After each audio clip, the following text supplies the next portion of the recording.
The cold air burned my lungs as I stepped out of the car. It was supposed to be Thanksgiving, a day that smelled of roasted turkey, cinnamon pies, nutmeg floating through the air, and laughter that stitched families together across the dining table. A day that wrapped warmth around even the smallest of homes, when gratitude, even if manufactured for one day a year, at least gave the illusion of togetherness. Instead, the air that greeted me was sharp, brittle, and wrong. I tightened my coat around me and stared at the house I'd grown up in. From the outside, it looked unchanged, still carrying the charm of old brick, a small wooden porch, and the same rusted mailbox that leaned slightly forward as though burdened by years of letters and unspoken secrets. But I had not set foot here in months. The weight of estrangement, of things unsaid, had kept me away. Yet tonight, the pull had been undeniable.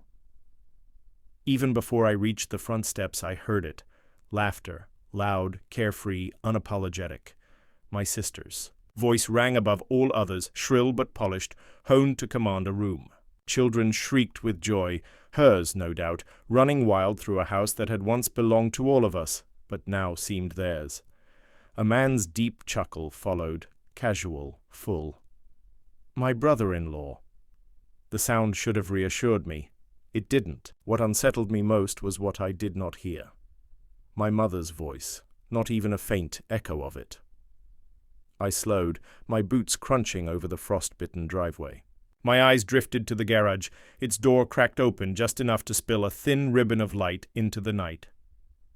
Something in me resisted going to the front door, resisted walking into the glow of festivity that should have been comforting, but instead pressed down on my chest like stone. My steps veered instead toward that narrow gap in the garage.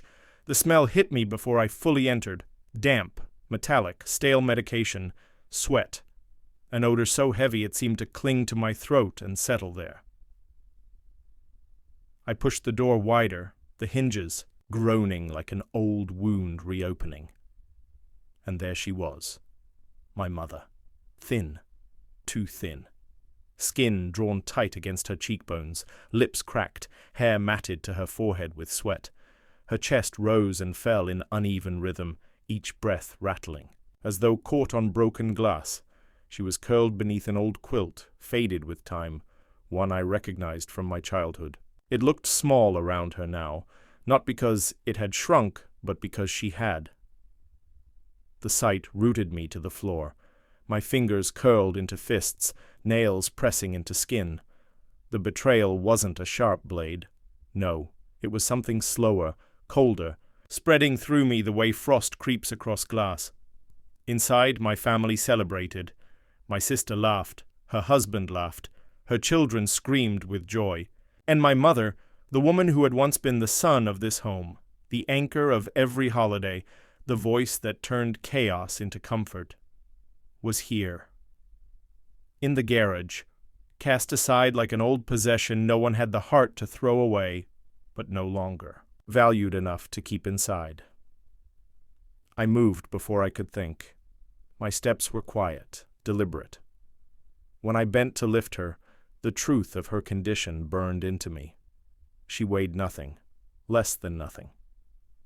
My arms closed around her easily, terrifyingly. So, she was heat and frailty and fever, her head rolling limply against my chest. She murmured my name. Not fully, not clearly, but enough. Enough for recognition to ghost across her lips, fragile and fleeting, like a candle's flame in a draught. I held her tighter, and then, without hesitation, I carried her inside. The house was bright, alive. The air smelled of roasted turkey, butter, baked rolls, cinnamon, and wine. Glasses clinked, voices overlapped, and children's toys lay scattered across the living room.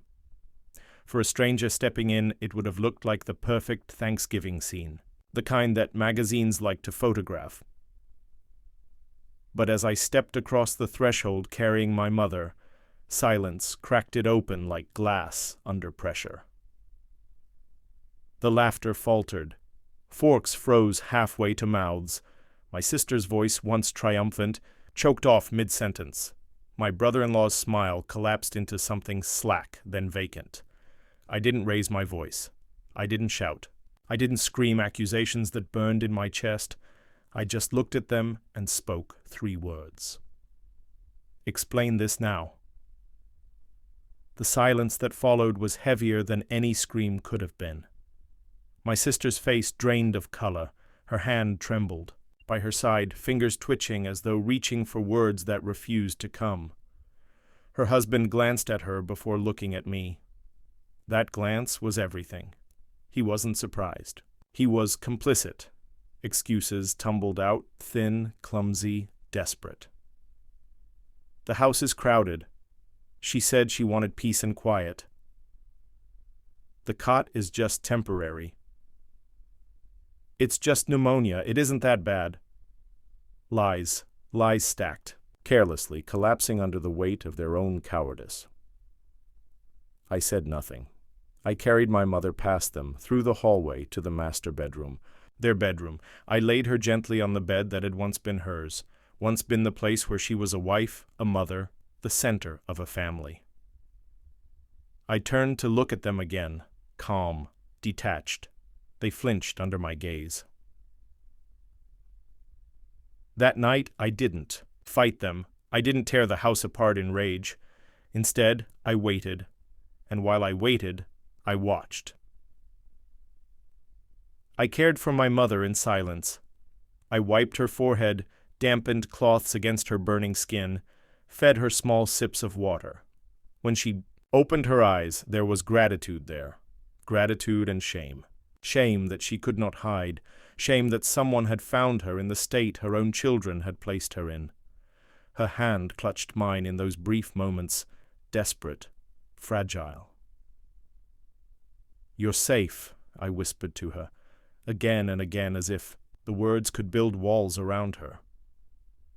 But beneath my quiet reassurances, my mind sharpened into something else entirely. I needed proof. Not for me, I had already seen the truth, but for them. For the moment, silence would end. So I searched. At night, when the house grew still, when their laughter dimmed into sleep, I moved quietly. I opened drawers. I studied papers. I followed the careless trails they had left. Bank records, withdrawals. From my mother's account, hospital bills unpaid, prescriptions unfilled, and alongside these absences, receipts, wine, electronics, toys, board games, vacations, their comforts carved out of her suffering. Each discovery was another blade, pressed deeper into me. But I didn't bleed. I didn't shatter. I catalogued it all, filed it neatly in my mind, sharper each time. By morning they returned to their charade. My sister's children ran circles around the table, their laughter bright and oblivious. My sister scolded them with practiced patience, her hand brushing lightly across her husband's wrist. They smiled. They looked like a family, a picture-perfect lie painted over rotting truth.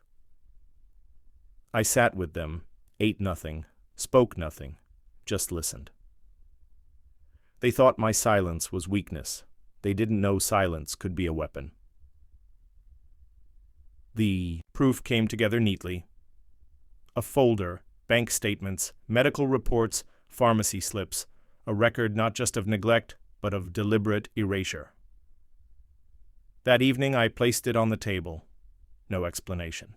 Just the sound of paper hitting wood. My sister reached for it first. Her hands shook as she skimmed the first page, then another. Her lips parted, but no words came. Color drained from her face.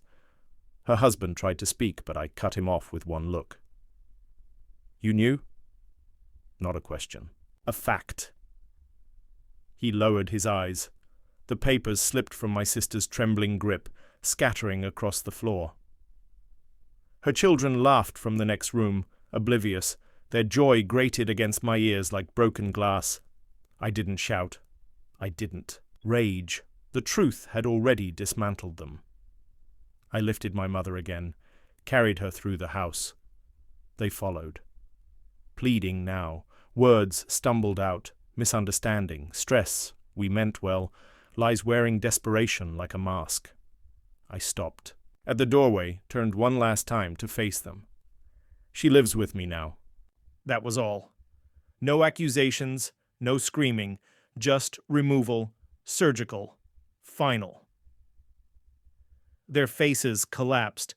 My sister reached out but didn't dare touch me, her husband's jaw clenched, grinding against words he couldn't form. I stepped outside.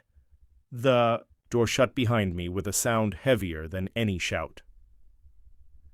The drive was long.